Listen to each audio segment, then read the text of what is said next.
Hey guys, it is Gordon here with One Maniac Reviews, and we are talking about our top 5 middle-of-the-road movies for 2017.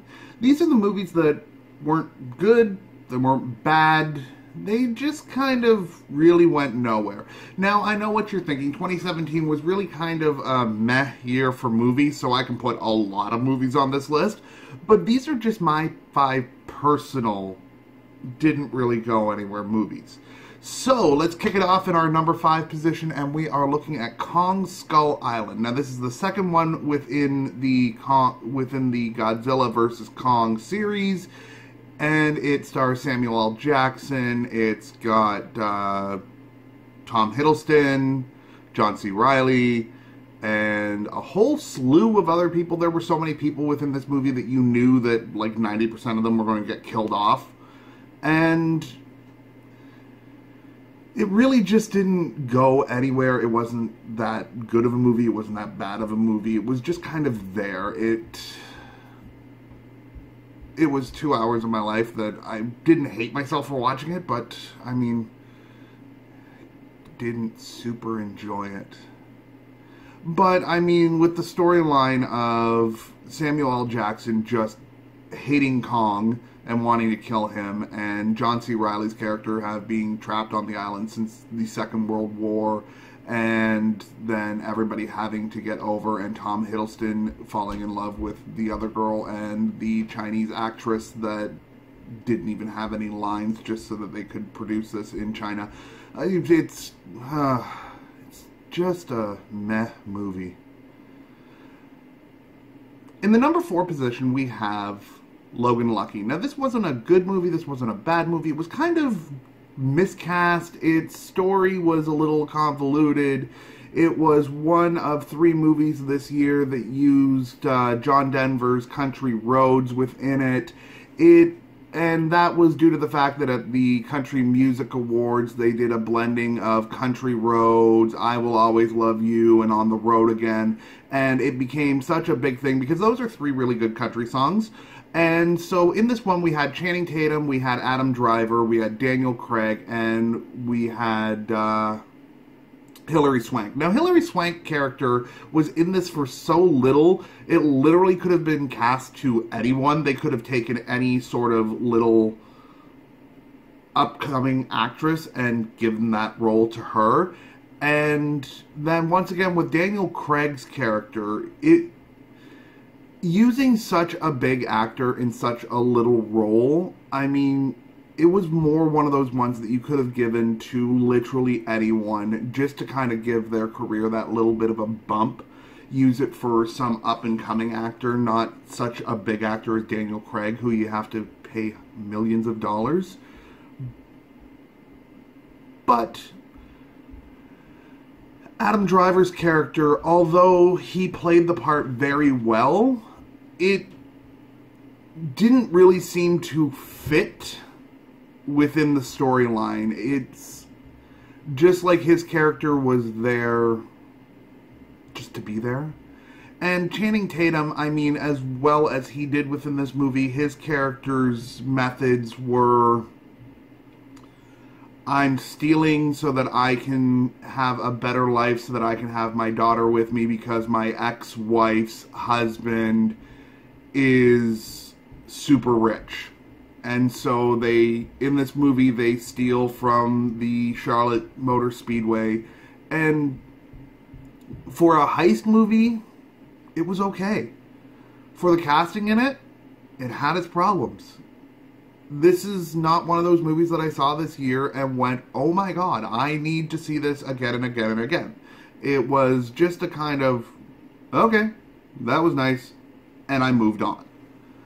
So, up next in our number 3 position, we are looking at a movie that I actually very much enjoyed. Well,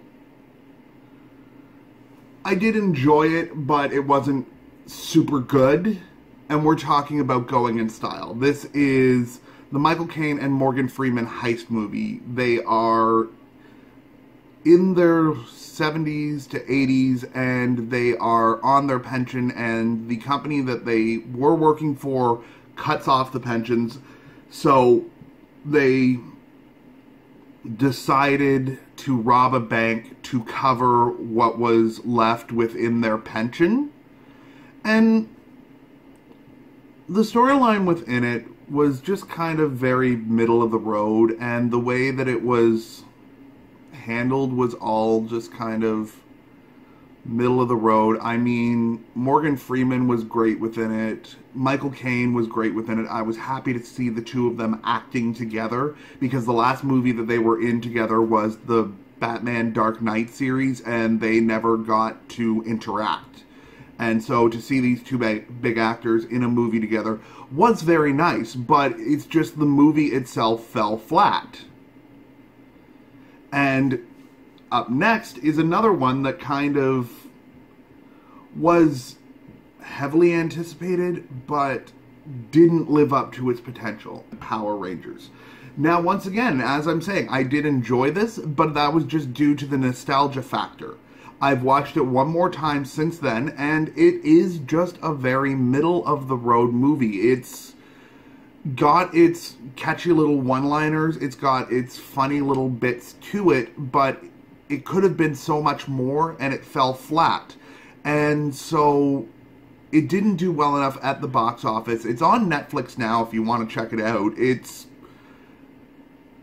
you have Netflix at that point, it's worth the price of admission. To me, I paid matinee price when I went to go see it in theaters, and I didn't hate myself for going to see it. I just kind of felt, well, maybe that was another $13 that I could have spent better.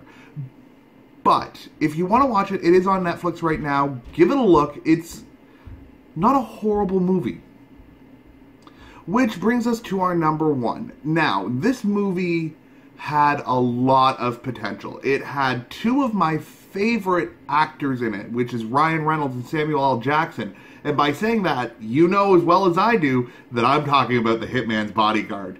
Now, this one had a lot of amazing one-liners within it.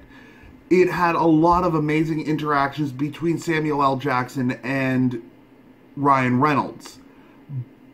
But that was the best part of this movie, was the 80s buddy comedy that it was.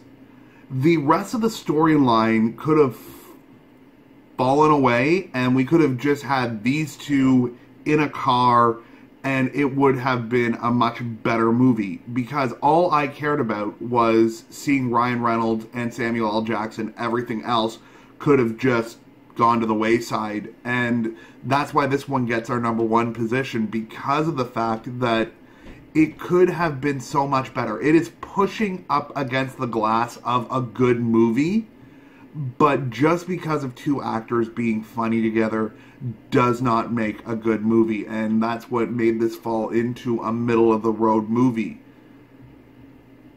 So, down in the comments, let me know what you guys think. If you agree or disagree with me, if you guys are liking my videos, hit that like button. And if you guys are new around here and you're just finding my videos through the fact that I'm doing top fives, hit that subscribe button. Stick around. I've got a lot more to come. We've still got in January, probably going to put it out on January 3rd, the top 5 best movies of 2017. Now, a lot of people are probably thinking, oh, Gordon, well, you haven't listed any Marvel movies in your other 2 top 5 lists, so is your top 5 going to be all Marvel movies? I can promise you it will not. Alrighty, guys, so I'm going to go ahead and I'm going to cue that music.